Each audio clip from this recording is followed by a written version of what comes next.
একটা আদর্শ নিয়ে আল্লাহ তাআলা ইব্রাহিম আলাইহিস সালামকে পাঠাইছে। সেটা হলো শিরিক মুক্ত তাওহীদের আদর্শ নিয়ে পাঠাইছে। মুশরিক আর শিরিক থেকে ইব্রাহিম আলাইহিস সালাম নিজেকে সম্পূর্ণ আলাদা করছেন।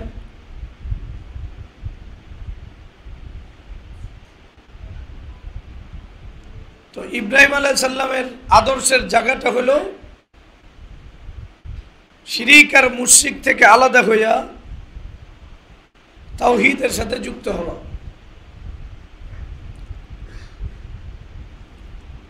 এই আদর্শ যারা লালন করে তাদের আদর্শিক পিতাকে ইব্রাহিম আলাইহিস সালাম।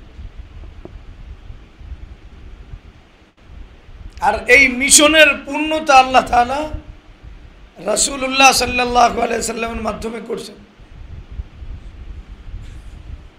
কিসের পূর্ণতা? এই মিশন। মানুষ শিরিক এবং মুশরিকদের থেকে নিজেকে সম্পূর্ণ আলাদা করবে, আলাদা করে তাওহীদ ভিত্তিক জীবন যাপন করবে।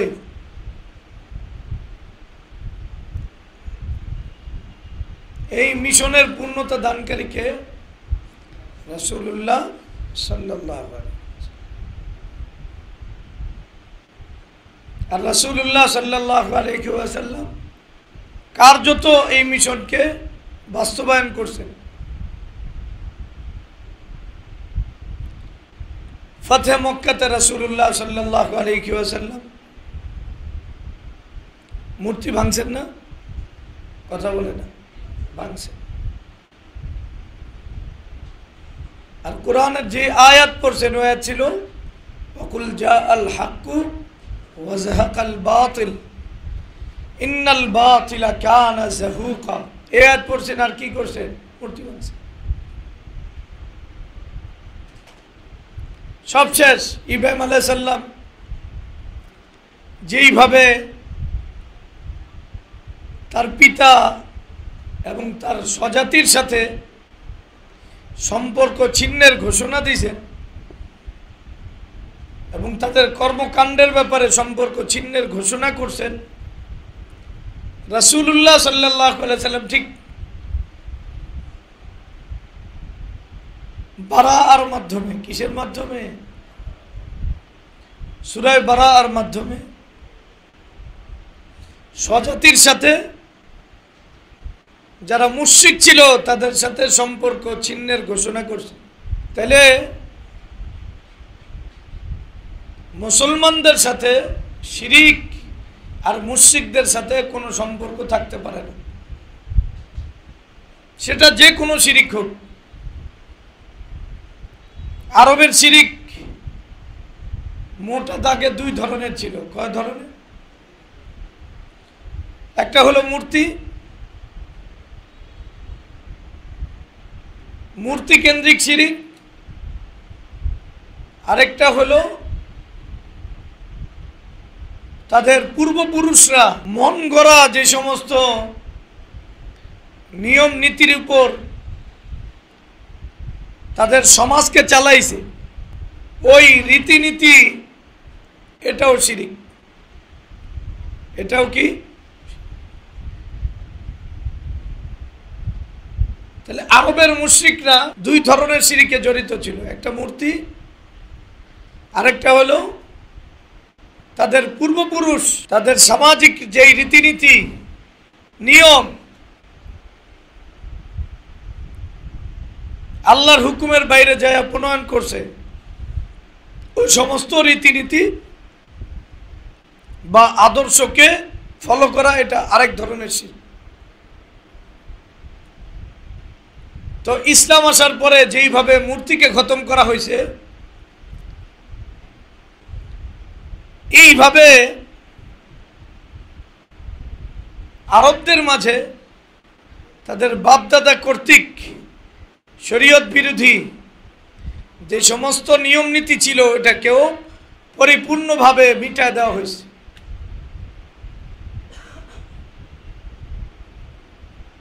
এটা বহু হাদিসের প্রমাণ পাওয়া যায়, কোরআনে এটার সুস্পষ্ট আয়াত আছে, একাধিক আয়াত আছে।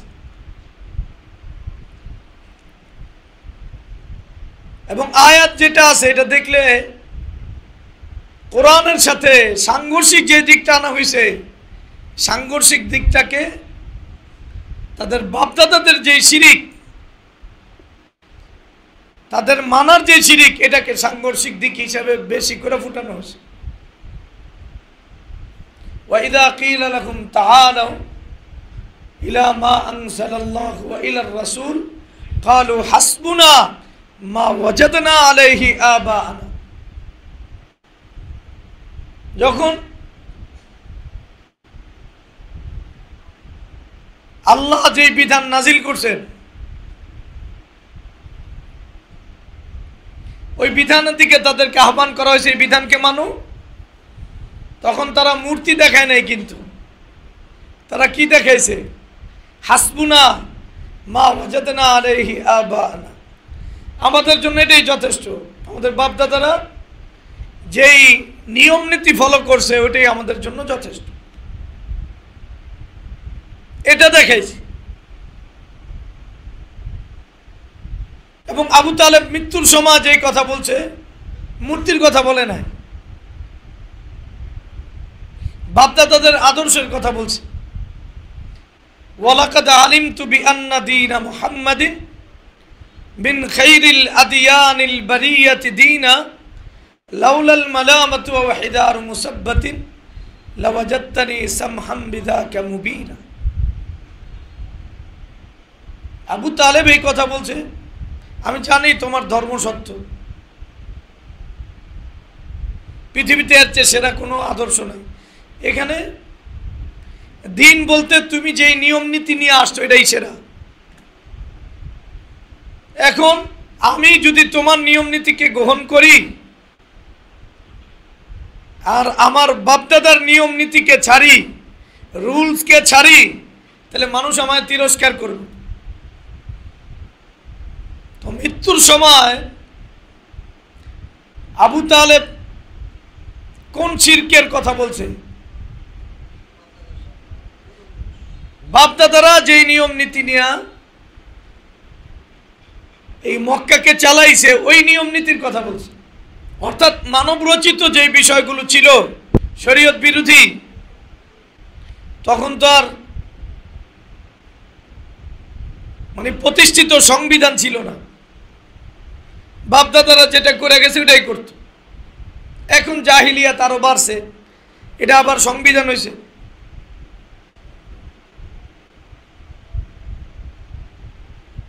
তো রাসূলুল্লাহ সাল্লাল্লাহু আলাইহি ওয়াসাল্লামের মিশনের সাথে, আদর্শের সাথে, মিল্লাতে ইব্রাহিমের সাথে মানব রচিত যে সমস্ত বিষয় শরীয়ত বিরোধী, এটার অবস্থান সরাসরি সাংঘর্ষিক। এটার অবস্থান সরাসরি কি?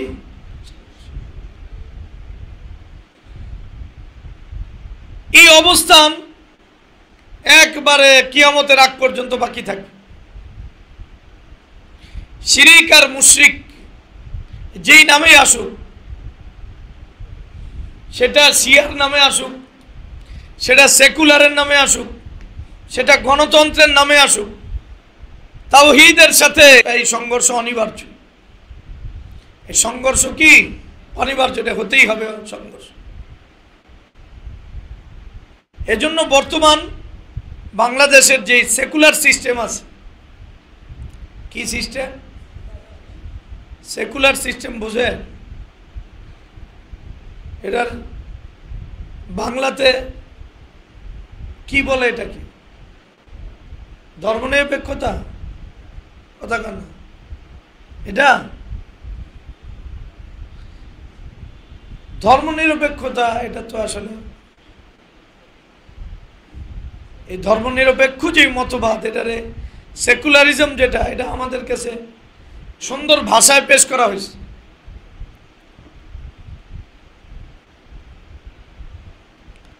এটার মূল কথা সহজ, মূল কথা হলো আল্লাহর সাথে বাস্তব জীবনে বান্দার যতগুলি যোগসূত্র আছে এই সবগুলি যোগসূত্রকে সমূলে উৎখাত করা, ওই জায়গাগুলোতে একবারে আল্লাহর বিরোধী যেই বিষয়গুলো আছে ওগুলোকে প্রতিষ্ঠিত করা, এটার নাম হলো কি? এটা ধর্মনিরপেক্ষ মতবাদ। এমন না, এটা ধর্মনিরপেক্ষ না, এটা সবচেয়ে বড় ইসলামের বিপক্ষের শত্রু। তাহলে কোনো ধর্মের পক্ষে না,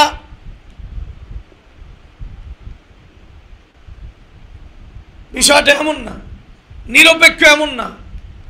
এই নিরপেক্ষ শব্দটা সবচেয়ে বড় একটা পক্ষের তাবেদারি করে, এটা নিরপেক্ষ শব্দ না। ধর্ম নিরপেক্ষতা মানে কি? ইসলামের বিপক্ষে না, এমন কথা বুঝে না। এই শব্দটা এমন না।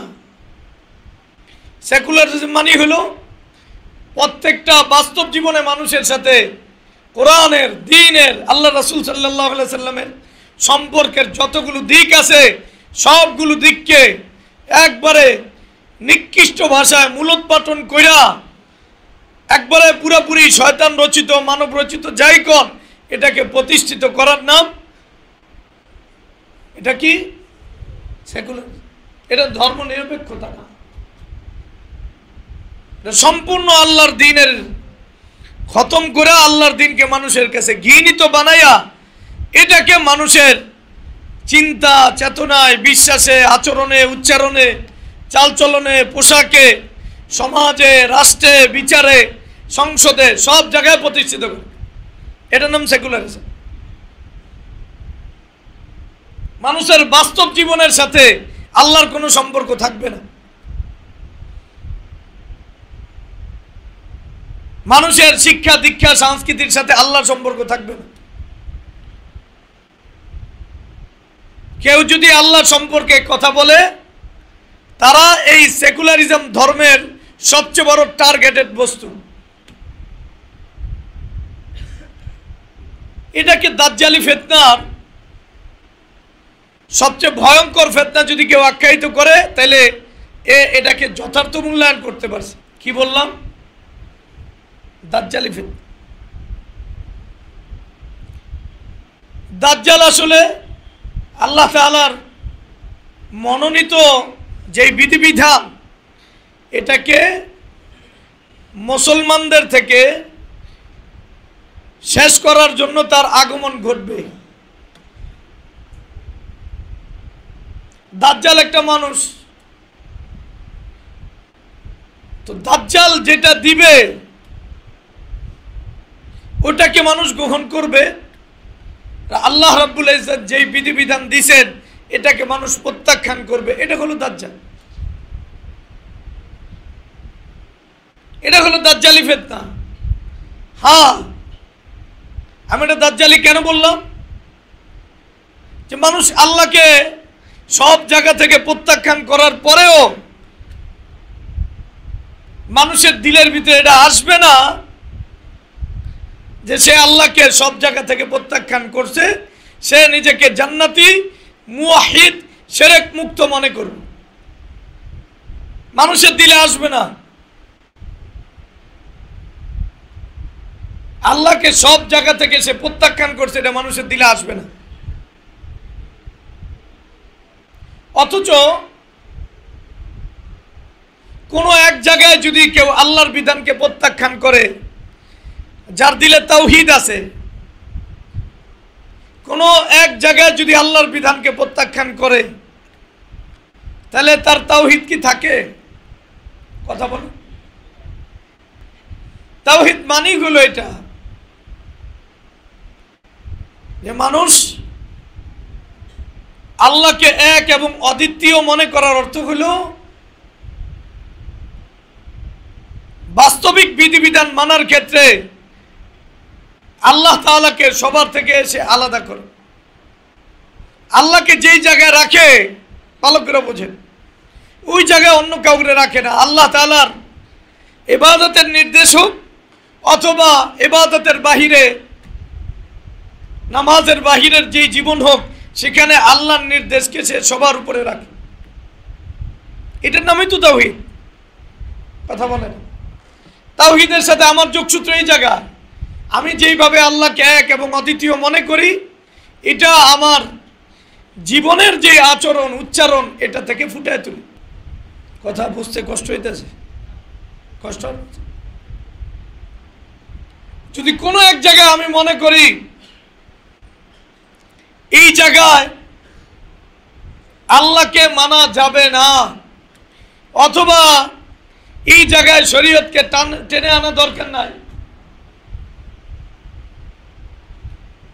অথবা কোনো এক জায়গায় আল্লাহর বিধানের চেয়ে বর্তমান প্রচলিত কোনো বিধান আমার কাছে শ্রেষ্ঠ মনে হয়, একটা বিষয় যদি মনে হয়, তাহলে আমার ভিতরে তাওহীদ থাকবে না। এই ব্যাপারে কারো কোনো দ্বিমত নাই। কয়টা বিষয়? একটা বিষয় যদি আমি প্রত্যাখ্যান করি তাহলে আমার ঈমান থাকবো। তাহলে দাজ্জালি ফিতনা বিষয়টা বুঝেন, যারা নিজেদেরকে মুসলমান মনে করবে, মুওয়াহিদ মনে করবে, তারা জীবনের বাস্তব প্ল্যাটফর্মের সব জায়গা থেকে আল্লাহকে বাদ দেওয়ার পরেও তার দিলের ভিতরে অনুভূতি আসবে না সে আসলে শিরকের সাথে জড়িত, সে তাওহীদের সাথে জড়িত না, এই সন্দেহ আসবে না।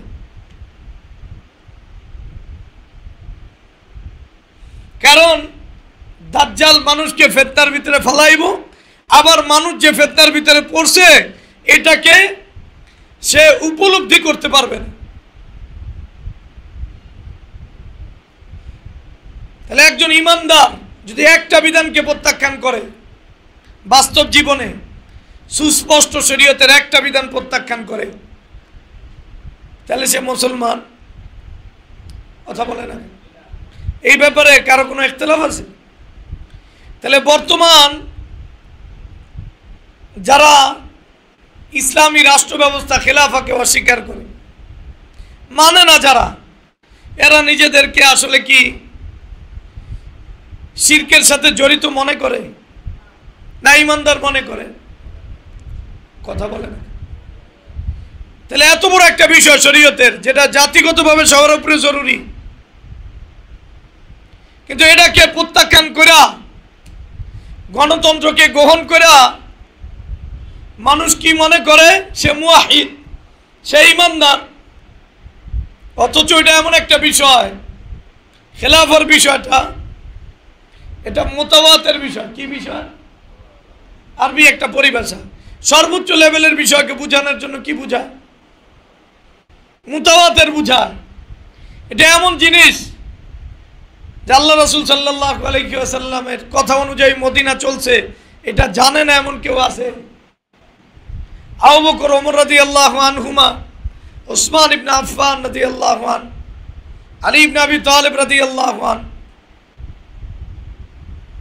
এরা রাষ্ট্র পরিচালনা করছে, এরা জানে না এমন কোন ব্যক্তি আছে? কথা বলেন।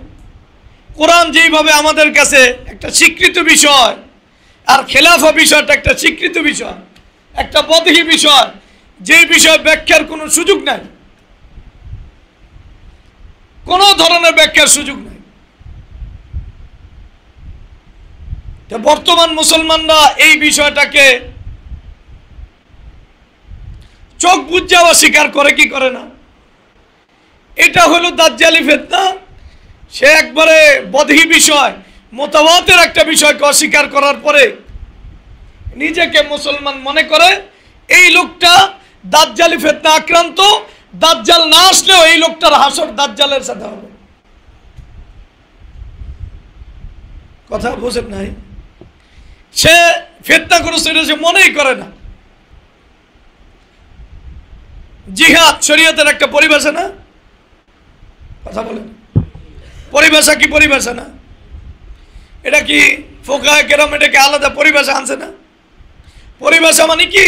এটাকে অন্য কিছু থেকে আলাদা করে। জিহাদের একটা রূপ আছে, যেমন নামাজের একটা রূপ আছে। বর্তমান যে সমস্যাগুলো, এটা জিহাদ অনেক অর্থে ব্যবহার হয়। জিহাদ কি হয় এটা কে না মানে? জিহাদ অনেক অর্থে ব্যবহার হয়, কিন্তু জিহাদ যে একটা পরিভাষা আছে, কিতাল ফি সাবিলিল্লাহ, এই পরিভাষা এটা বাদ দেওয়ার কোনো সুযোগ আছে? সালাত যেমন অনেক অর্থে ব্যবহার হয়, তো সালাতের যে পরিভাষা দৈনিক 5 ওয়াক্ত নামাজ, এই পরিভাষা বাদ দেওয়ার সুযোগ আছে? জিহাদ অনেক অর্থে ব্যবহার বইলা একবারে রাসূলুল্লাহ সাল্লাল্লাহু আলাইহি যুগ থেকে এই পর্যন্ত যত ইসলামের ফিক ফতোয়া হাদিস যত কিতাব আছে এটা আলাদা পরিভাষা হিসেবে আসছে, এই পরিভাষাকে প্রত্যাখ্যান করার কোনো সুযোগ আছে? কথা বলেন। জিহাদের যেই রূপটা রাসূলুল্লাহ সাল্লাল্লাহু আলাইহি সাল্লাম এবং সাহাবাদের জীবনীতে আছে এবং ফিক ফতোয়ার কিতাবে যেটাকে সংকলন করা হয়েছে, এটা এটা তার অস্তিত্বকে অন্য সব কিছু থেকে আলাদা করে কি করে না? কথা বলুন। এখন এই রূপটাকে কেউ যদি একাধিক অর্থ আছে এই কথা মনে করে কেউ যদি প্রত্যাখ্যান করে, তাহলে জিহাদ মানে বদর, জিহাদ মানে উহুদ, জিহাদ মানে খন্দক। এখন যদি এটার ভিতরে একটা সন্দেহ ঢুকে দেয় না জিহাদ মানে লেখালেখি করা, জিহাদ মানে বয়ান দেওয়া, জিহাদ মানে অন্যায় অপরাধকে ছাড়া, তাহলে এরা আল্লাহর সবচেয়ে বড় দুশমন। একটা বদেহী বিষয়কে সে প্রত্যাখ্যান করতেছে, তার ভিতরে দাজ্জালি ফিতনা আক্রান্ত, সে পৃথিবীর যত বড় ব্যক্তি হোক না কেন, ওই দাজ্জাল দ্বারা আক্রান্ত, দাজ্জাল না আসলেও ওই দাজ্জালের সাথে হাসর করবে। যদি তার উদ্দেশ্য এটা থাকে বা তার কথা থেকে দর্শকরা এটা বুঝে সে আসলে জিহাদের পরিভাষাকে আড়াল করতে চায়, বুঝে নাই? কেউ যদি নামাজের পরিভাষা আড়াল করতে চায় এবং নামাজের যে একটা বৈশিষ্ট্য আছে 5 ওয়াক্ত যেই নামাজ, এটা যদি মানুষ না বুঝে, আপনি কি মনে করেন সে সবচেয়ে বড় মুহাররিফ না? সে সবচেয়ে বড় তাহরিফকারী না? নামাজ তো অনেক অর্থে ব্যবহার হয়, সালাত। এর কারণে নামাজের যে মৌলিক পরিভাষা এটা কি বাদ পড়ে যাব? নামাজ মানে ফজরের সময় ফরজ 2 রাকাত। এখন নামাজ যদি কেউ মনে করে দোয়া, কারো বক্তব্য থেকে সজল রওশনের বক্তব্য আছে না? কথা বলেন না, আছে না? না, ওরা এটারে বিভিন্ন অর্থ করে দিচ্ছে। এটার নাম দিছে কোরআনিক সালাত। কি দিছে? কোরআনের সালাতের কি অর্থ? এটা অর্থ বানায়া আল্লাহ রাসূল সাল্লাল্লাহু আলাইহি ওয়াসাল্লামের জীবনে সালাতের যে অর্থ, এটাকে মানে মানুষের কাছ থেকে অস্পষ্ট করে দিছে। ঠিক যেভাবে জিহাদের পরিভাষা কিতাল ফি সাবিলিল্লাহকে লুকানোর জন্য জিহাদের অনেকগুলো অর্থকে সামনে আইনা দেয়। জিহাদ মানে দাওয়াত ও তাবলীগ, জিহাদ মানে রাজনীতি, জিহাদ মানে গণতন্ত্র, গণতন্ত্রের জন্য আন্দোলন, ওই বেটাও সবচেয়ে বড় মুহাররিফ। হ্যাঁ, কেউ যদি জিহাদের পরিভাষাকে ঠিক রাখা, এটার গুরুত্ব ঠিক রাখা, জিহাদের আরো অনেক অর্থ আছে, কিন্তু জিহাদের পরিভাষা এটা এবং ওটার আপন অবস্থায় গুরুত্ব ঠিক রাখা কেউ যদি এটাকে একাধিক অর্থের ব্যবহার দেখায়, এটা হলো জিহাদের সাথে এই বিষয়টা যুক্ত করার কারণে এটার ফজিলত হয়েছে। বুঝলেন?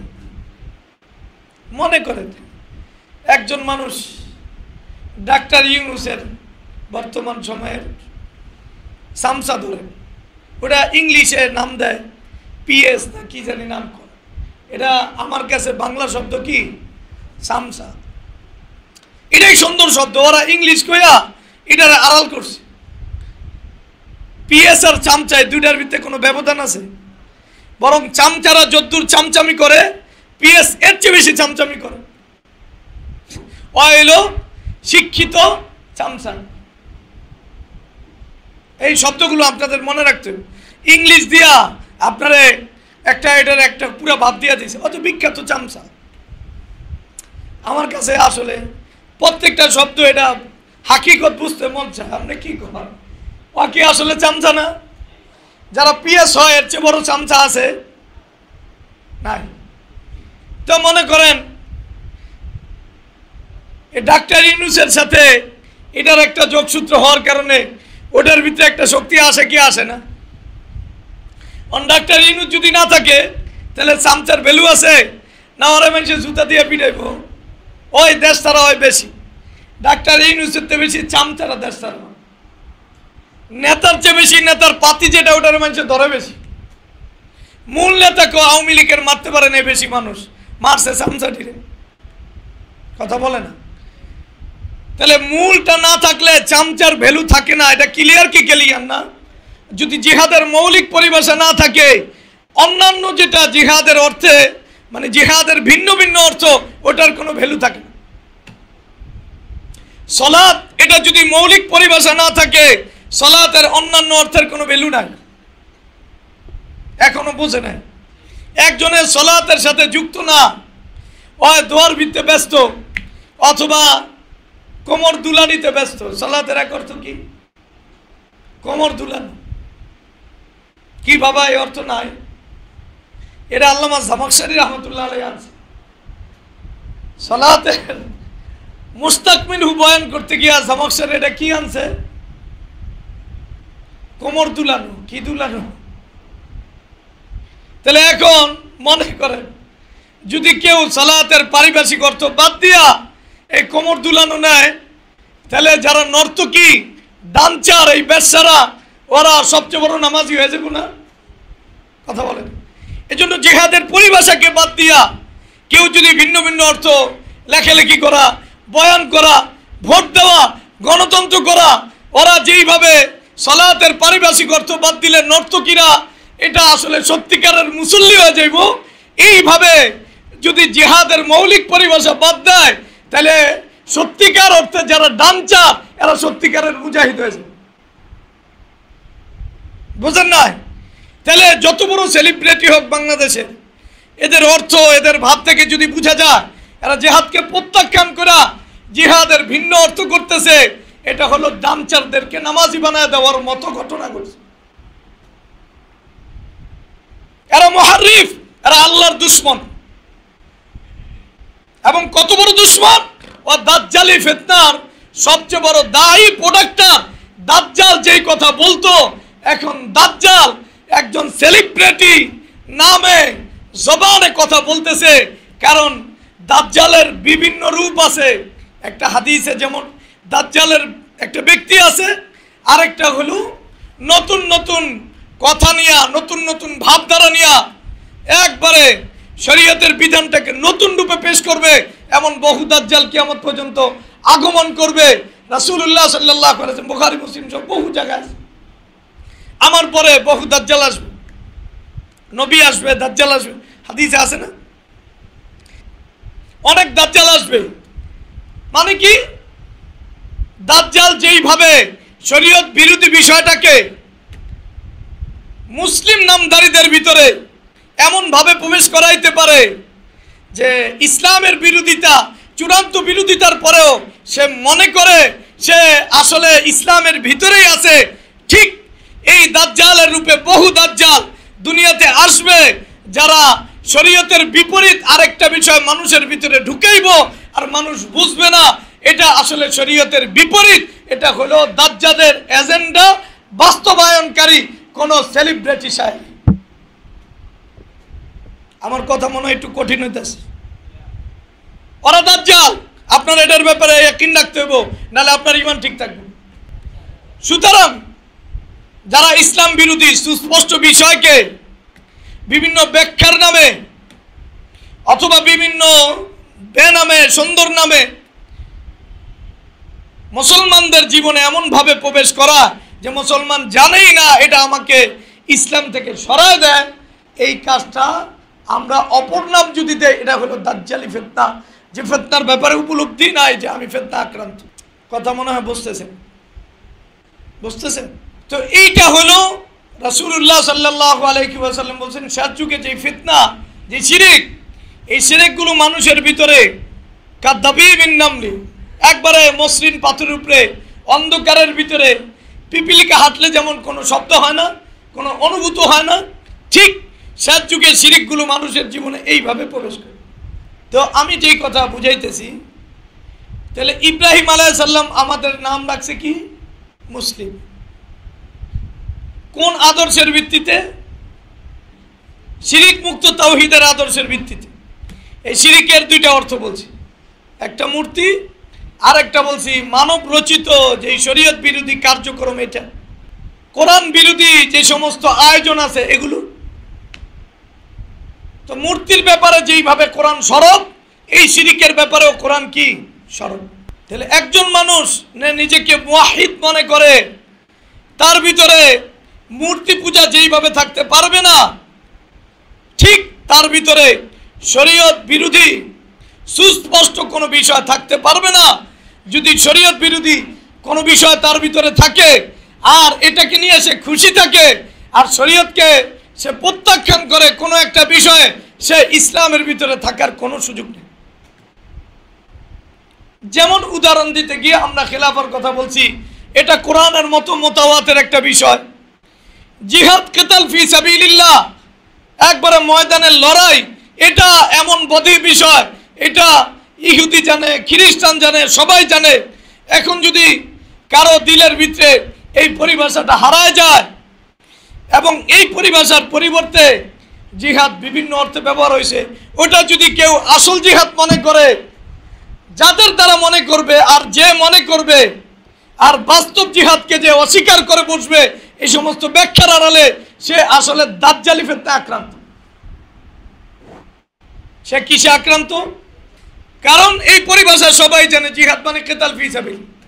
এখন যদি ওই পরিভাষা বাদ দেয়, আসল পরিভাষা বাদ দেয়, যেটা রাসূলুল্লাহ সাল্লাল্লাহু আলাইহি জীবন, সাহাবাদের জীবন, ফিকহের কিতাব, হাদিসের কিতাব, সিরাতের কিতাব, সব কিতাব ভরা, যেটা সবাই জানে, বদর কি, খন্দক কি, হুনাইন কি, এখন এমন ভাবে জিহাদকে উপস্থাপন করা হয়েছে যে ওই পরিভাষা বাদ হইয়া এখন গণতন্ত্র জিহাদ হয়ে গেছে, লেখালেখি জিহাদ হয়ে গেছে, দাওয়াত জিহাদ হয়ে গেছে।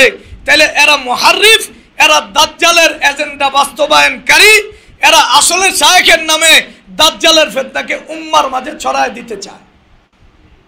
আমার মেসেজ বুঝতে কোনো সমস্যা? কারণ উম্মা তার কথা নিয়ে জিহাদকে বাদ দিবে, যেটা রাসূলুল্লাহ সাল্লাল্লাহু আলাইহি ওয়াসাল্লাম অন্ততপক্ষে তার জীবনে 100 জিহাদকে রাসূলুল্লাহ সাল্লাল্লাহু আলাইহি ওয়াসাল্লাম কি করে গেছেন, বাস্তব জীবনে প্রতিষ্ঠিত করে গেছেন। এই 100টার একটাও দাওয়াত, কথা বলেন, একটাও লেখালেখি, একটাও গণতন্ত্র, কথা বলেন, একটাও গণতন্ত্র। তাহলে যারা এই ব্যাখ্যাগুলি করলো এবং আসল জিহাদকে হারায় দিতে চাইলো, আমি বললাম শরীয়তের সুস্পষ্ট মুতাওয়াতের, যেটা সবাই জানে, এমন একটা বিষয় উম্মাকে ভুলায় দেওয়া, এটাই দাজ্জালি কাজ। যারা এই ফিতনা আক্রান্ত, ওই দাজ্জালি ফিতনা আক্রান্ত। দাজ্জাল আসার পরে যেই কাজটা হইতো, ওই যেই কাজে আক্রান্ত হইতো, ওই কাজে আক্রান্ত হয়েছে। মনে করেন পর্দা শরীয়তের একটা সুস্পষ্ট ফরজ বিধান। কি বিধান? এটাও মুতাওয়াতের একটা বিষয়। পর্দার কথা এটা জানেন এমন কোন মুসলিম আছে? কথা বলছে না। এটা সুস্পষ্ট বিধান কিনা? আর যে কোরআন আছে আল্লাহর পক্ষ থেকে সত্য জানে, সে তো পর্দার বিধান জানে কি জানে না? ভাই আপনি আস্তে কথা জানে, দিলের কথা বলেন, জানে কি জানে না? বুড়া জানে, বাচ্চা জানে, নাস্তিক জানে, ইহুদি জানে, সবাই তো জানে শরীয়তে পর্দার বিধান। ঈদ একটা সুস্পষ্ট বিধান। এখন একজনকে জিজ্ঞাসা করা হয়েছে যে আপনারা রাষ্ট্র গেলে এই পর্দার যে সুস্পষ্ট বিধান, এটা মানুষের উপর মানে এটা চাপাইবেন কিনা? দেখেন, পর্দা ফরজ না সুন্নাহ? এই পর্দা যে ফরজ, এটা কে জানে না? সবাই জানে না? এটা মুতাওয়াতের বিষয় না? এখন একজনে কয় না আমরা পর্দা করতে বাধ্য করবো না, তাতে ফরজিয়াত মানলো না, অস্বীকার করলো। তাহলে যেটা ফরজ হওয়া সবাই জানে, এমন একটা বিধানকে যারা অস্বীকার করে, ভালো করে বুঝেন, এরপরে নিজের মুওয়াহিদ মনে করে, এই লোকটা দাজ্জালি ফিতনায় আক্রান্ত হয়েছে এবং দাজ্জালি দাওয়াত মানুষের সামনে ছড়া দিয়া নিজেকে ইমানদার মনে করছে। এই কথা বোঝেন? আরো আগাম সুদ হারাম, এটা বোঝে কি বোঝে না মানুষ? এটা মুতাওয়াতের না? সবাই জানে এমন একটা বিষয় না? কথা বুঝেন? এখন সুদকে আমি আর আপনি এটা রাষ্ট্রে গেলেও প্রত্যাখ্যান করতে হবে, রাষ্ট্রে না গেলেও প্রত্যাখ্যান করতে হবে। এটাকে মানার কোনো সুযোগ নাই। এখন কাউকে যদি জিজ্ঞাসা করা হয় সুদের ব্যাপারে কি করবেন, ও যদি বলে আসলে সুদের বিষয় জনসচেতনতা তৈরি করুক, এরপরে মানুষের কাছে এখতিয়ার দিব, তার মানে আল্লাহ যেটা ফরজ করছে ওটাকে সে স্বীকার করলো না অস্বীকার করলো? এটাকে ফরজের স্তরে রাখছে না এটা একবারে মানুষের এখতিয়ার দিন নামায় দিছে? এই ফেতনার নাম দাজ্জালি ফেতনা। আমার কথা এখনো বোঝেন নাই? আরো আগাম ইসলামী শিক্ষা সংস্কৃতির বাইরে মুসলমানরা ইসলাম বিরোধী কোনো শিক্ষা সংস্কৃতি গ্রহণ করতে পারে না, কিন্তু এই পুরা জাতি ইসলামী শিক্ষার বাইরে, সংস্কৃতির বাইরে ইসলামী শিক্ষার সংস্কৃতি গ্রহণ করার পরেও নিজেকে মুওয়াহিদ আর মুসলমান মনে করে। এটা হলো এই পুরা জাতি পুরাপুরি দাজ্জালি ফিতনা আক্রান্ত, কিন্তু তাদের দিলের ভিতরে অনুভূতি নাই যে তারা পুরাপুরি দাজ্জালি ফিতনা আক্রান্ত। এই যে সব কিছু কাজগুলো করছে, এই কাজগুলোর পিছনে যেই একটা মানে আয়োজন চূড়ান্ত করছে, যারা এই আয়োজন চূড়ান্ত করছে হলো সেকুলারিজমের নামে। কিসের নামে? ধর্ম নিরপেক্ষতার নামে। কিসের নামে? তাহলে ধর্ম নিরপেক্ষতার নামে শিক্ষা, সংস্কৃতি, রাষ্ট্র, ব্যক্তিগত জীবন, পারিবারিক জীবন, অর্থনৈতিক জীবন থেকে ইসলামকে পুরোপুরি বাদ দিয়া ইসলামের নামটা মিটায় দিছে। এই নাম বলার বর্তমানে এখতিয়ার দেওয়া হয় না। এই যে কাজটা করছে এটা সেকুলারিজম করছে। আপনারা কি আমার কথা বুঝছেন? এটা ভূমিকা কথা বলবো। এই সেকুলারিজম পৃথিবী থেকে যদি কেউ মূলোৎপাটন না করে তাইলে ইসলাম প্রতিষ্ঠিত হইতে পারে না, হবেও না, সম্ভব না। কারণ একটা আরেকটার বিপরীত। এটা ইসলামকে ধ্বংস করছে। ইসলামের ধ্বংসকারী বস্তু রেখে ইসলাম উঠানো যাবে? যাবে? এখন যারা ইসলামকে উঠাইতে চায়, ইসলামকে ব্যক্তি, পারিবারিক, সমাজ, রাষ্ট্র এবং অর্থের জায়গায় আনতে চায়, এরা হইল উম্মার আসল হিরো। কথা বলেন, কি বললাম? যারা সেকুলারিজমকে খতম করতে চায় এই যুগে,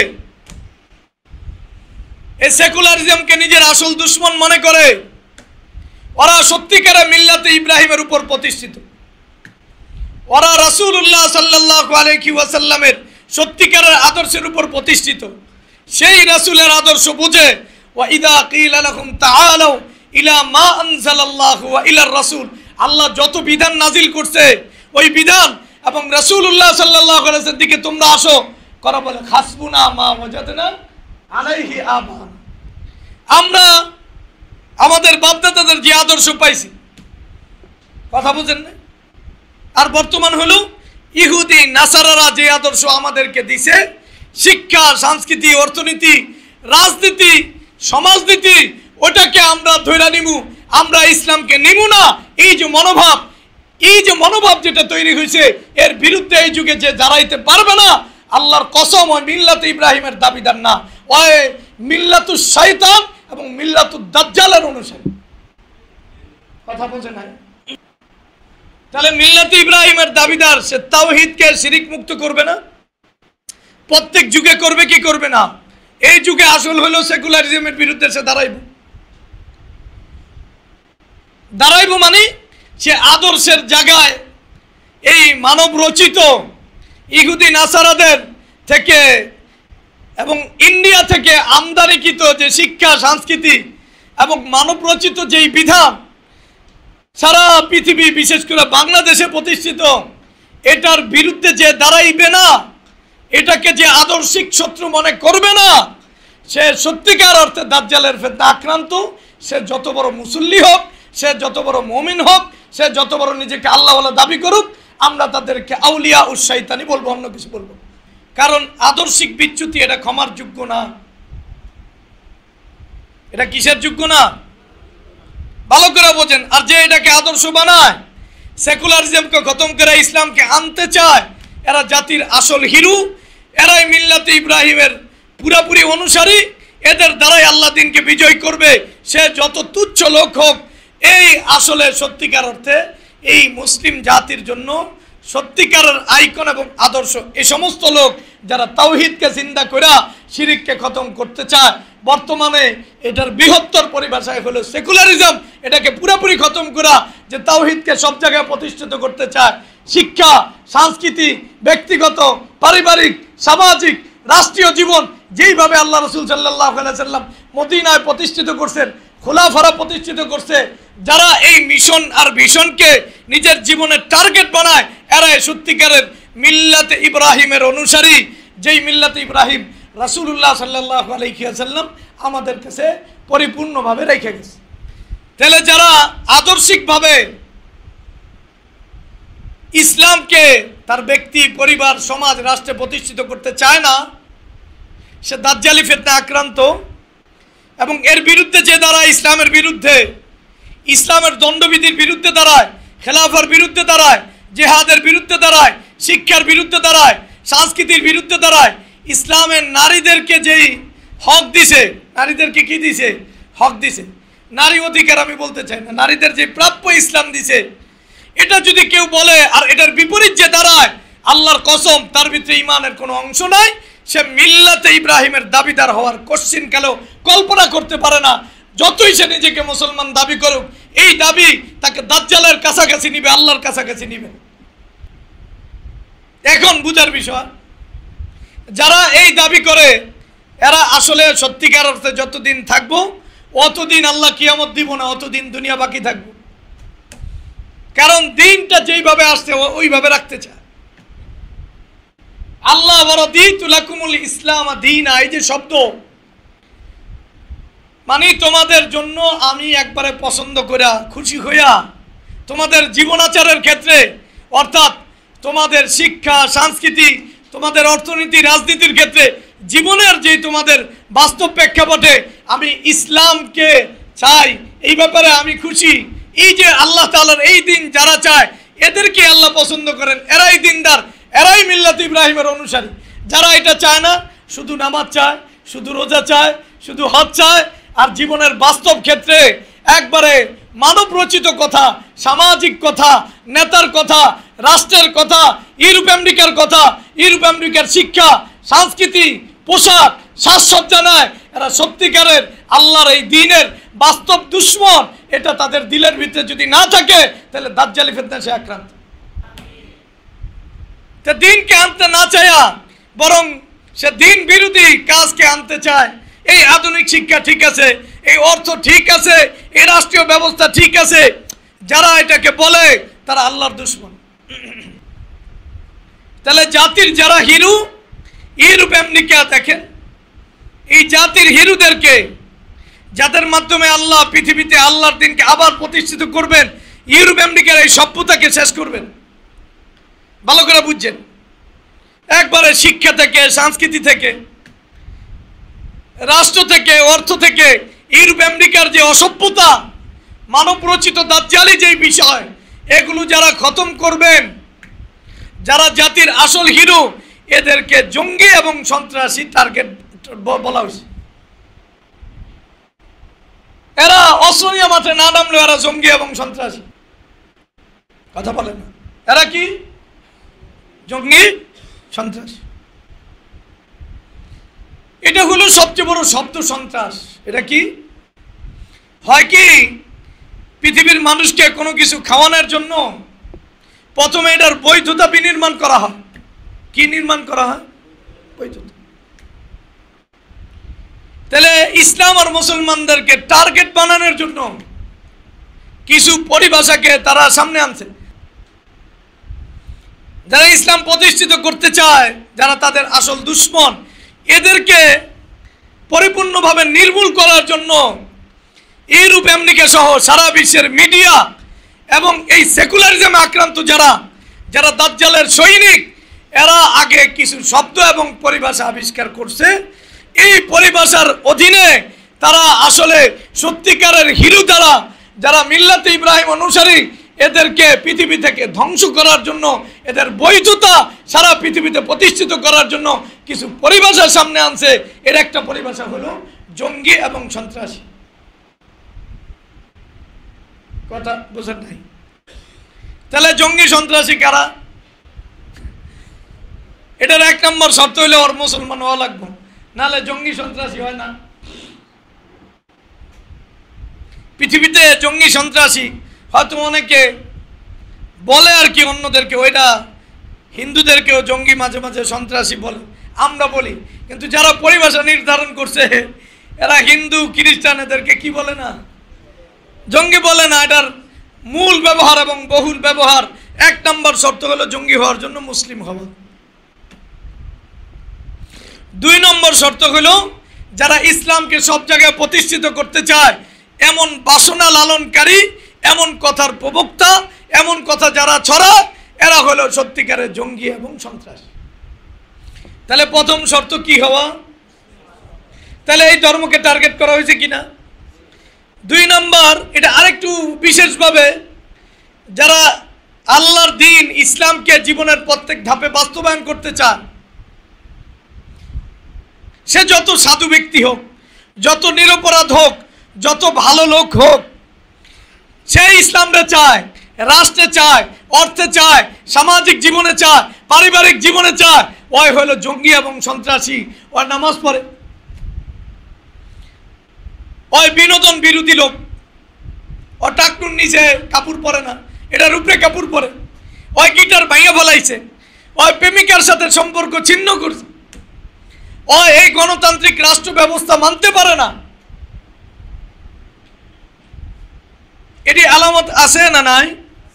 এটা সব মুসলমান এই আলামত চাইলে পড়তে পারে, কিন্তু এমনভাবে এই শব্দটা, এই পরিভাষা প্রণয়ন করা হয়েছে পৃথিবীতে সবচেয়ে, একবারে পৃথিবীর মানুষের কাছে সবচেয়ে অপরাধী, সবচেয়ে খারাপ লোক, সবচেয়ে বাজে লোক, যাদের জানমালের কোনো নিরাপত্তা নাই, যারা বিনা অপরাধে সবচেয়ে বড় অপরাধী, তারা হলো যারা মুসলমান আর যারা আল্লাহর দ্বীনকে পৃথিবীর সব জায়গায় চায়, মানুষের কল্যাণে চায়।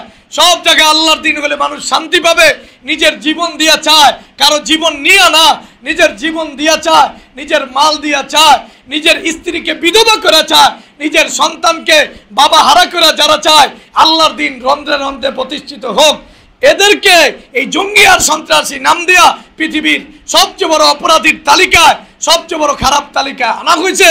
এর জন্য সেকুলার মিডিয়া, এর জন্য ইউরোপ আমেরিকা এবং তাদের বুদ্ধিজীবীরা এবং এই সিস্টেম কাজ করছে, যারা আল্লাহর রাসূলের মনোনীত দ্বীনকে দুনিয়াতে প্রতিষ্ঠিত করতে চায়, আর এদের বিরুদ্ধে পুরা জাতিকে লাগাই দিছে। তাহলে জঙ্গি এবং সন্ত্রাসী এরা জাতির আসল হিরো কি হিরো না? কথা বলেন, হিরো কি হিরো না? এটা মুসলমানদের কাছে সবচেয়ে প্রিয় শব্দের হওয়ার কথা না সবচেয়ে ঘৃণিত হওয়ার কথা? কথা বলেন, সবচেয়ে প্রিয় না? সবচেয়ে প্রিয় না? এরা আদর্শিক লোক না? এরা মিল্লাত ইব্রাহিমের অনুসারী না? এদের চাওয়ার সাথে রাসূলের চাওয়া মিলে কিনা? সাহাবাদের চাওয়া মিলে কিনা? যুগে যুগে যারা আল্লাহর দ্বীনের কায়েমের নেতৃত্ব দিয়েছে, এদের চাওয়া এদের চাওয়ার সাথে মিলে কি মিলে না? আচ্ছা, এর জন্য আল্লাহ কোরআনকে পাঠায় নাই? কথা বলে না? সাহাবা এবং মুহাজির আনসারদের যত ত্যাগ, এটা কি আল্লাহর দ্বীন প্রতিষ্ঠার জন্য ছিল না? তাহলে আমাদের কাছে যারা সবচেয়ে বেশি আদর্শিক হিরো, যারা মিল্লাত ইব্রাহিমের অনুসারী, যাদের নাম আল্লাহ সবচেয়ে প্রিয় ব্যক্তির নাম দিয়া দেওয়াইছেন, হুয়া সাম্মাকুমুল মুসলিমিন, এই মুসলিম জাতির দুর্ভাগ্য ওই জায়গাটাকেই একবারে শত্রুর টার্গেট বানায়া সবচেয়ে বড় সন্ত্রাসী, সবচেয়ে বড় জঙ্গি, যারা কোনো অপরাধ না করেও পৃথিবীর সবচেয়ে বড় অপরাধী, অথচ এই মুসলমানদের কাছে খুনিরা জঙ্গি না, সন্ত্রাসী না, আওয়ামী সন্ত্রাসীরাও জঙ্গি না, সন্ত্রাসী না, এই হিন্দুরা জঙ্গি না, সন্ত্রাসী না। এই গোপালগঞ্জে ঘটনা ঘটছে, এর ভিতরে যারা নেতৃত্ব দিয়েছে ভালো করে ধরেন, এই যে এনসিপির গায়ে যারা হামলা করছে, এই হামলার ভিতরে যারা ছিল এদের অধিকাংশ ছিল হিন্দু। আচ্ছা একটু দেখেন, আমি বলছিলাম প্রথম টার্গেট মুসলমান, দ্বিতীয় টার্গেট তারা দ্বীন আর ঈমানকে চায়। যা হিন্দুরা যে ঘটনা ঘটাইছে, একটা এত বড় মুসলিম রাষ্ট্রে এই হিন্দুদেরকে কেউ জঙ্গি সন্ত্রাসী কইছে, কেউ মব বলছে, কথা বলে না কেন? বলছে, এমনকি মুসলিম বক্তারাও বলেন। এটা এটা যে মব এবং সন্ত্রাসী, এটা যে পরিকল্পিত একটা কাজ, সারা পৃথিবীতে এটা পরিকল্পনার অংশ, মুসলমানরা টার্গেট বানানো হয়, কিন্তু হিন্দুরা এই কাজটা করছে। অথচ বাংলাদেশে একজন মুসলমান যে মুসলমানের নাম কাওয়াজতে ও যদি কোনো কাজ করে তাহলে এটা মব, এটা জঙ্গি, এটা সন্ত্রাসী, কারণ ওর নামের সাথে মুসলিম লাগছে, এটা হলো সমস্যা। এখন একজন মুসলমান তার দিন আর ইমানকে ঠিক রাখতে চায়, কিন্তু এই পাগল এই সমস্যাগুলি বোঝে না যে ইসলামকে টার্গেট বানায়া মুসলিমরা যদি কোনো কাজ করে তাহলে এটারে মব বানানো হয়, এটারে জঙ্গি বানানো হয়, এটা সন্ত্রাসী বানানো হয়। যদি ইসলামের নামে কোনো ঘটনা ঘটে, কোনো মুসলিম কোনো ঘটনা ঘটে, আর হিন্দুরা এত দুর্ঘটনা পৃথিবীতে ঘটাইতেছে, এত মুসলমানকে মারতেছে, এই ইন্ডিয়াতে, এই মায়ানমারে আমেরিকা 2 কোটি মুসলমান মারছে, ওই জঙ্গি হয় না, সন্ত্রাসী হয় না। ইসরায়েল এত মুসলমান হয় মারতেছে, নির্দ্বিধায় মারতেছে। আরব আজম কারো কাছে ওই জঙ্গি সন্ত্রাসী না, আরব আজম উলামা তুলামা সবার কাছে মুসলমানরা যদি ইসলামকে চায় সবার কাছে ওই জঙ্গি আর সন্ত্রাসী হয়ে গেছে। হিন্দুদেরকে পৃথিবীর সবচেয়ে অপরাধী বানানো হয়েছে। আল্লাহর কাছে কিয়ামতের দিন এই সব লোকগুলো দাঁড়াবে এবং ওই দিন তাদের হিসাব হবে যে যারা রাসূলের আদর্শ নিয়া, মিল্লাতে ইব্রাহিম নিয়া, আমার দিন চাওয়া নিয়া আমি যা চাইছি, ওয়ামাই ইয়াবতাগি গায়রাল ইসলামি দীনান ফালা ইউকবাল মিন, যারা মাঠে ছিল তোমরা তাদের বিপক্ষে দাঁড়াইছো, তোমাদের কাছে আওয়ামী সন্ত্রাসীদেরকে জঙ্গি মনে হয় না, সন্ত্রাসী মনে হয় না, বিএনপির চাঁদাবাজদেরকে জঙ্গি সন্ত্রাসী মনে হয় না, একজনকে পিটায় মেরে পাথর দিয়ে শেষ করছে, ওদেরকে তোমার কাছে ঘৃণা লাগে না, পুলিশরা নিরপরাধ হাজার মানুষকে মারলেও ঘৃণা লাগে না, হিন্দুরা মারলেও ঘৃণা লাগে না। আর মুসলমান যদি ইসলামের কথা বলে সে সবচেয়ে নিরপরাধ হওয়ার পরেও একবারে সেলিব্রিটি শায়েকরা ওরা জঙ্গির কাজ করতেছে, মনে হয় সারা পৃথিবীতে জঙ্গির আয়োজন চলতেছে। এই সমস্ত নালায়ক, এই সমস্ত খবিসদের চোখে আমেরিকার হত্যাকাণ্ড, ইসরায়েলের হত্যাকাণ্ড এটা জঙ্গি এবং বর্বরতা আসে না। শুধু মুসলমানরা ইসলামের দাবি এদের কাছে এত বড় আসে, এদের কাছে আসে, তাহলে আল্লাহ এদেরকে ধ্বংস করুন। এদের কাছে বড় সেমিনার সিম্পোজিয়াম জঙ্গিবাদের বিরুদ্ধে একবারে মক্কাতুল মুকাররমার শায়েখরা মাঠে নেমে গেছে। এদের চোখে আমেরিকা হিরো, এদের চোখে ট্রাম্প হিরো, একবারে আরবের আজমের সবাই একমত হয়ে গেছে। অথচ যারা অধিকারের পোস্টে মাঠে নামছে, আল্লাহর দিন প্রতিষ্ঠিত করতে চাইতেছে, এই সমস্ত লোকদের চাওয়া ছিল এদেরকে বোমার টার্গেট, সবকিছু টার্গেট বানানো হয়েছে, আর কিছু না। আল্লাহর দিন চাওয়া কি অপরাধ? যে ইসলাম চায় না জীবনের প্রত্যেকটা ধাপে সে মুসলমান, তাহলে এটা চাওয়ার কারণে কেউ যদি জঙ্গি হয় আর এই পরিভাষা কেউ যদি সমর্থন করে, এটার বিপরীত কি দাঁড়ায় আপনি আমাকে বলেন।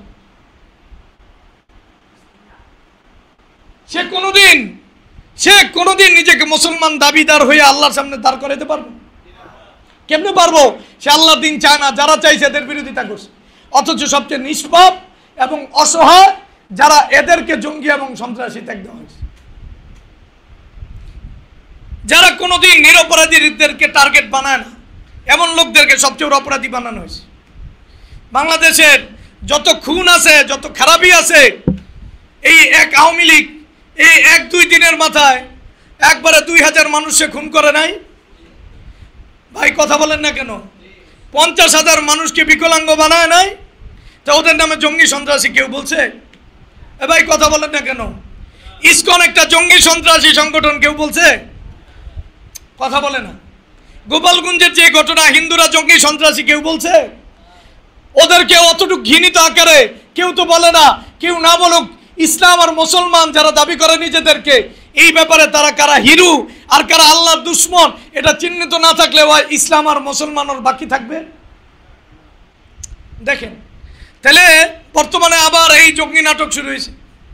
কি নাটক? একবারে কিছু ভাইয়ের নামে এদেরকে জঙ্গি নাটক সাজানো হয়েছে। আর মুসলমানরা দেখবেন এটাও আবার খাইব। কিছুদিন ধরে দেখছে এটি নাটক, সবাই বলছে এটা জঙ্গি নাটক। একবারে পুলিশের লোক বলছে জঙ্গি নাটক, একবারে স্বরাষ্ট্রমন্ত্রী বলছে জঙ্গি নাটক, স্বরাষ্ট্র উপদেষ্টা। আর ঠিক আবার যখন মিডিয়াদেরকে গিলাইব তখন মুসলমানরা গিলতে থাকবো, হ্যাঁ এই সমস্ত ভাইরা হলো জঙ্গি আর সন্ত্রাস। এই যে কথাটা, এই কথাটা আঘাত দেয় কাদের গায়ে? একবারে সত্যিকারে তারা দিন আর ইমান চায়, যারা মিল্লাতে ইব্রাহিম চায়, এবং যারা আল্লাহর দিন প্রত্যেক জায়গায় প্রতিষ্ঠিত করতে চায়, এতটুকুই তাদের অপরাধ। এই অপরাধ যদি এরা অপরাধী হয়, তা সাহাবারা 1 নম্বর অপরাধী। বুঝো নাই? কোরআনে আল্লাহর যতগুলো বিধান আছে, এই বিধানগুলো যিনি আল্লাহ তাআলা দিয়েছেন এই বিধান, তাহলে অপরাধীর তালিকায় কারে আনতে হয় দেখেন। আল্লাহ রাসূল সাল্লাল্লাহু আলাইহি ওয়াসাল্লাম দিন চাইছে কি চাইছে না? তাহলে এরা যদি অপরাধী হয়, তাহলে আপনার কথা কোন জায়গায় লাগে আপনি হিসাব করেন। তাহলে আল্লাহর রাস্তে এখানে যারাই নামাজ পড়তে আসেন, আপনি একটু ভালো করে এখানে আপনাকে টার্গেট বানানোই হবে। 2টা টার্গেট, মুসলিম, আরেকটা কি বলেন? যারা আল্লাহর দিন চায় এরা জঙ্গি সন্ত্রাসী। আপনার কাছে কিছু না থাকুক, আপনি কাউরে থাবড়ও দেন না, আপনি জঙ্গি সন্ত্রাসী। আপনার বাবার কাছে ঘৃণিত, আপনার মার কাছে ঘৃণিত, সমাজের কাছে ঘৃণিত, আপনাকে আরেকজন দিনদার মাইয়াও দিব না। আপনারা নিয়ে বিভিন্ন ইসলামী দলগুলো সেমিনার সিম্পোজিয়াম করবে। এরা আওয়ামী লীগের বিরুদ্ধে সেমিনার সিম্পোজিয়াম করবে না, এরা বিএনপির বিরুদ্ধে করবে না, এদের চাঁদাবাজদের বিরুদ্ধে করবে না, করবে না। এরা আমেরিকার বিরুদ্ধে করবে না, করবে না। এরা জাতিসংঘের বিরুদ্ধে, মনে করেন আমরা জাতিসংঘের বিরুদ্ধে যে মাঠে নামছে সাথী, এটার সাধুবাদ জানায়, এটার কি জানায়? সাধুবাদ। কিন্তু জাতিসংঘের এখানে অফিস আনাই সমস্যা না জাতিসংঘই আসলে সমস্যা? আমি এখানে অফিস আনলাম না, ভালো, এটা ভালো কাজ, আমরা মানি।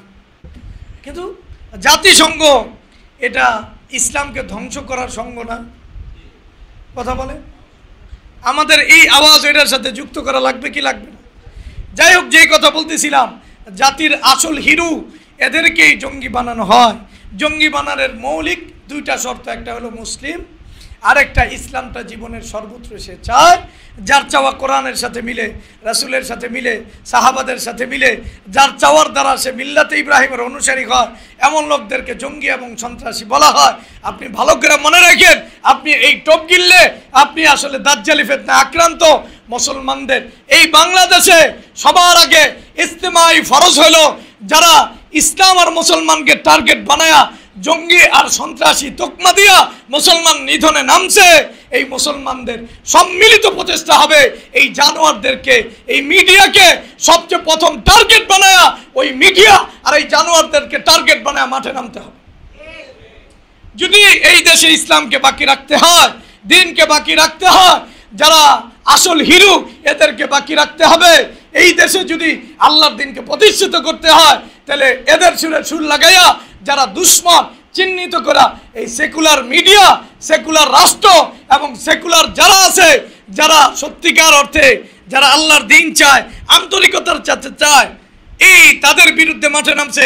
আপনাকে এই শত্রু চিহ্নিত করা, আপনার জীবনের আদর্শ এটা বানাইতে হবে। যারা আল্লাহর দিন চায়, এদের বিরুদ্ধে কেউ কথা বলতে পারবে না। এখনো কথা বোঝেন না? তাহলে মুসলমানদের জিম্মাদারি নির্বাচন আগে না ইসলাম আর মুসলিমদেরকে উদ্ধার করা আগে? এই পোস্টে বিএনপি, আওয়ামী লীগ, জামাত ইসলাম যারা নিজেদেরকে মুসলমান দাবি করে, এই পোস্টে সবার সুর এক হওয়া দরকার কি দরকার না?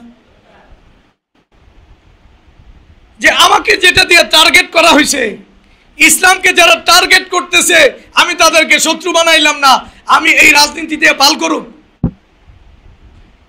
বালকেরা বলছেন এটা দিয়ে আমি কি করব? আমারে বলে। যেখানে দিন টিকবে না, মিল্লাতে ইব্রাহিম টিকবে না, ইসলামের দাবি টিকবে না, ইসলামের বিধান টিকবে না, ইসলামের দণ্ডবিধি টিকবে না, অর্থনীতি টিকবে না, আমি এই নির্বাচন দিয়ে আমি কি করব বলে? তাহলে আমার সর্বপ্রথম আমার কি দাবি হওয়া দরকার? যে মুসলিম হিসাবে দাজ্জালের ফিতনা থেকে বাঁচার জন্য, মিল্লাতে ইব্রাহিমের অনুসারী হিসাবে রাসূলের জীবনের সাথে জীবন মিলানের জন্য, যারা এই সত্যিকারের মুসলিমকে আর যারা ইসলাম চায় এদেরকে জঙ্গি ট্যাগ দেয়, এদের বিরুদ্ধে ব্যক্তি, রাষ্ট্র, একবারে সংগঠন, সারা পৃথিবীর ইউরোপ আমেরিকাদের বিরুদ্ধে মুসলমানদের আয়োজন চূড়ান্ত করতে হবে, ঠিক করতে হবে। পুরা পৃথিবীর একমত বানায় দিয়েছে, ইসলাম আর মুসলমানদের বাইরে মানে সবাই এক বানায় দিয়েছে। এটা আল্লাহ রাসূল সাল্লাল্লাহু আলাইহি ওয়াসাল্লাম বলছেন, অচিরেই একবারে খাবারের খাদকরা খাবারের প্লেট সামনে নিয়ে যেইভাবে অন্যদেরকে আহ্বান করে এইভাবে মুসলমানদেরকে টার্গেট বানায়া এদেরকে মারার জন্য টার্গেট করবে কি করবে না? এই হাদিস থেকে কারা টার্গেট এটা বোঝা যায় না? কথা বলে না, মুসলমানরা টার্গেট বোঝা যায় কি যায় না? ওই দিন মুসলমান সংখ্যা কম থাকবে না বেশি থাকবে? বেশি থাকবে, কিন্তু তাদের খড়কুটার মতো তাদের কাছে দাম থাকবে না। হাদিসে আছে না নাই? কারণ কি? হুব্বুদ দুনিয়া ওয়া কারাহিয়াতুল মাউত। তারা মরতে চাইবো না, বাঁচতে চাইবো, এটাই তাদের সমস্যা। বুঝলেন? যারা মরতে চায় না, বাঁচতে চায়, এরাই সমস্যার মূল। আর যারা আসলে বলে বাঁচতে চায় না, মরতে চায়, এরাই হলো পৃথিবীর জন্য সবচেয়ে বড় আতঙ্কের নাম। এই কথা একটু মনে রাখতে। তাহলে আমাদের বর্তমান এজেন্ডা কি হওয়া দরকার? কথা বলে না, জঙ্গি এবং সন্ত্রাসী নামে যারা মুসলমানদের বিরুদ্ধে, ইসলামের বিরুদ্ধে মাঠে নামছে, আমাদের একমাত্র সব দলের ঊর্ধ্বে এই এজেন্ডা নিয়ে বাস্তবায়ন করা দরকার কি দরকার? আমরা কি ওই মুক্তিযোদ্ধার কি জানি কয় চেতনা, ভাষা আন্দোলনের চেতনা, স্মৃতিসৌধের চেতনা, শহীদ মিনারের চেতনা, এটা কোন চেতনা ইসলামের চেতনা আমাকে বলে? একটা চেতনা ইসলামের, বাঙালি চেতনা, বাঙালি সংস্কৃতির চেতনা। এগুলো কি মা ওয়াজাদনা আলাইহি আবানা না? কথা বলেন, মক্কার মুশরিকরা বলছে বাপদাদাদের থেকে পাইছি। এই যে ভাষা আন্দোলন বলেন, এই যে স্বাধীনতার যে চেতনা বলেন, এগুলো কি কোরআন হাদিসের চেতনা? মুক্তিযুদ্ধের চেতনা কি কোরআন হাদিসের চেতনা? এটা যে যার মতো করে মুক্তিযুদ্ধরে একটা মূলা হিসাবে ঝুলাই দিয়া তাদের এজেন্ডা বাস্তবায়ন করছে। এটার পিছনের কারিগর ইন্ডিয়া এবং বাংলাদেশের নাস্তিক এবং সেকুলাররা। এরা বিভিন্ন চেতনা দিয়া ইসলামকে আমাদের থেকে গায়েব করা, ইসলামকে জঙ্গি এবং সন্ত্রাসী বানায়া, সাম্প্রদায়িক চেতনা বানায়া আল্লাহর দিনকে খতম করছে। আর আমি এটা বুঝি না, আমি স্বাধীনতার গান গাই। আল্লাহ আমাদেরকে সত্যিকারের মিল্লাতে ইব্রাহিমের অনুসারী বানান। তাহলে বলেন তো, সত্যিকারে যারা মুসলিম আর ইসলামকে টার্গেট বানায়, তারা কোন পরিভাষা, কোন টার্ম ব্যবহার করে বলেন? জঙ্গি এবং সন্ত্রাসী। কি? অথচ পুলিশ এত মানুষ মারলো, এত মানে আওয়ামী লীগ এত মানুষ মারলো, বিএনপি মারলো, জঙ্গিরা কজনে মারছে কোন এলাকায়? কথা বলে। আল্লাহ রাসূল সাল্লাল্লাহু আলাইহি ওয়াসাল্লামের নামে যারা মাঠে নামছে কষ্ট জাহির করার জন্য রাসূলকে গালি দিছে, অয় জঙ্গি, অয় জঙ্গি। এটা এমন একটা টার্ম যেটা মুসলমানদেরকে, শুধু ইসলাম না, মুসলমানদেরকে আমরা এটা নিয়ে বিস্তারিত আলোচনা করছি। মুসলমানরা টার্গেট। এমনকি যে 24-এ যে ছাত্র জনতা মাঠে নামছে, এটারে আওয়ামী লীগ কি কইছে? এটা জঙ্গি আক্রমণ কইছে না? চতুর্দিকে এটা ছড়াইছে না, বাহিরে জঙ্গি হামলা হইতেছে, আপনারা মাঠে নামবেন না কয় না? ওরা মারতাছে আর যারা মরতাছে এটা বলে জঙ্গি হামলা হয়েছে। এমনই দুনিয়াতে মুসলিম হিসাবে যারা মারা যায় ওরা আসলে জঙ্গি হয়েই মারা যায়, আর যারা মারে ওরা এই মুসলিম জাতির কাছে হিরো থাকে। আল্লাহ আমাদের বুদ্ধদয় দান করুন। আমরা বুঝি না আমরা কোন জায়গায় হারায় গেছি। তাহলে আমাদেরকে ধ্বংস করার জন্য যে পরিভাষা তৈরি করা হয়েছে, আমরা এটার সাথে সম্পূর্ণ বারাত জাহির করতে, সম্পূর্ণ বারাত জাহির। এটা চক্রান্ত। এই চক্রান্ত আবার নতুন করে শুরু হয়েছে। আমাদের প্রত্যেকেই তার অবস্থান থেকে এই ব্যাপারে একমত হইতে হবে। আমরা কোনো মুসলিম আর ইসলামকে দুনিয়া থেকে বিতরণ করতে দিব।